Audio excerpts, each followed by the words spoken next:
Okay, चलिए सीधा मुद्दे पे आते हैं। वेदांता लिमिटेड के शेयर में जो अचानक ये भूचाल आया है ना, उसे डीकोड करते हैं। इमेजिन कीजिए, शेयर 773 से गिरकर रातों रात 289 पर आ गया। मतलब सीधे 63% का क्रैश। Unbelievable, right? अब सबसे बड़ा सवाल जो सबके दिमाग में है, क्या इन्वेस्टर्स का सारा पैसा सच में डूब गया? So the crucial point is, ये कोई लॉस नहीं है, ये बस डीमर्जर की वजह से हुआ एक टेक्निकल एडजस्टमेंट है। एंड दिस ब्रिलियंटली इलस्ट्रेट्स कि कैसे एक बड़ा बॉक्स अब 5 छोटे अलग अलग पैकेट्स में बंटने जा रहा है। इस पूरे एम्पायर के पीछे एक ही नाम है, भारतीय अरबपति बिजनेसमैन अनिल अग्रवाल। चलिए इनका दिलचस्प सफर देखते हैं। 1954 में पटना में जन्म, 70 के दशक में स्क्रैप का छोटा बिजनेस और आज एक ग्लोबल माइनिंग एम्पायर।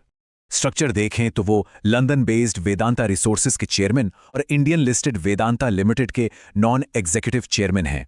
इनका ये multinational group Hindustan zinc, Balco, can oil और तलवंडी पावर जैसी दिग्गज कंपनियों के जरिए ऑपरेट करता है। अब इस बंटवारे में होगा क्या? जिनके पास वेदांता का एक शेयर है, उन्हें 4 नई कंपनियों का एक एक शेयर मिलेगा। मतलब एल्यूमिनियम, पावर, एनर्जी और आयरन एंड स्टील, ये चारों अब अपनी अलग पहचान बनाएंगी। है ना interesting?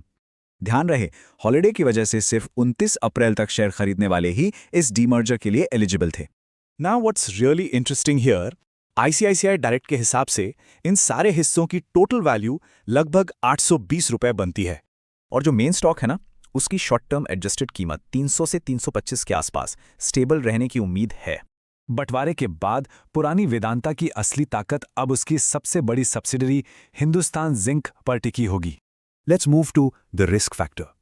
Commodity prices, global demand में कमी और चीन की इकोनॉमिक स्लोडाउन जैसी चुनौतियां बनी रहेंगी। लेकिन फाइनेंशियल्स देखिए, Q4 में नेट प्रॉफिट 80% जंप करके सीधा 9,352 करोड़ रुपए हो गया। Massive growth. रेवेन्यू भी पीछे नहीं है। 30% के शानदार जंप के साथ इसने 51,524 करोड़ रुपए का आंकड़ा छू लिया है। और कंपनी का कोर बिजनेस एकदम सॉलिड। एबिटा 59% बढ़कर 18,447 करोड़ रुपए रिकॉर्ड किया गया है। प्रॉफिट मार्जिन भी गजब तरीके से सुधरे हैं, सीधे 44% पर। यह कंपनी की तगड़ी फाइनेंशियल हेल्थ दिखाता है। असली टेस्ट तो तब होगा जब अगले 1 से 2 महीनों में ये नई कंपनियां शेयर मार्केट में फाइनली लिस्ट होंगी।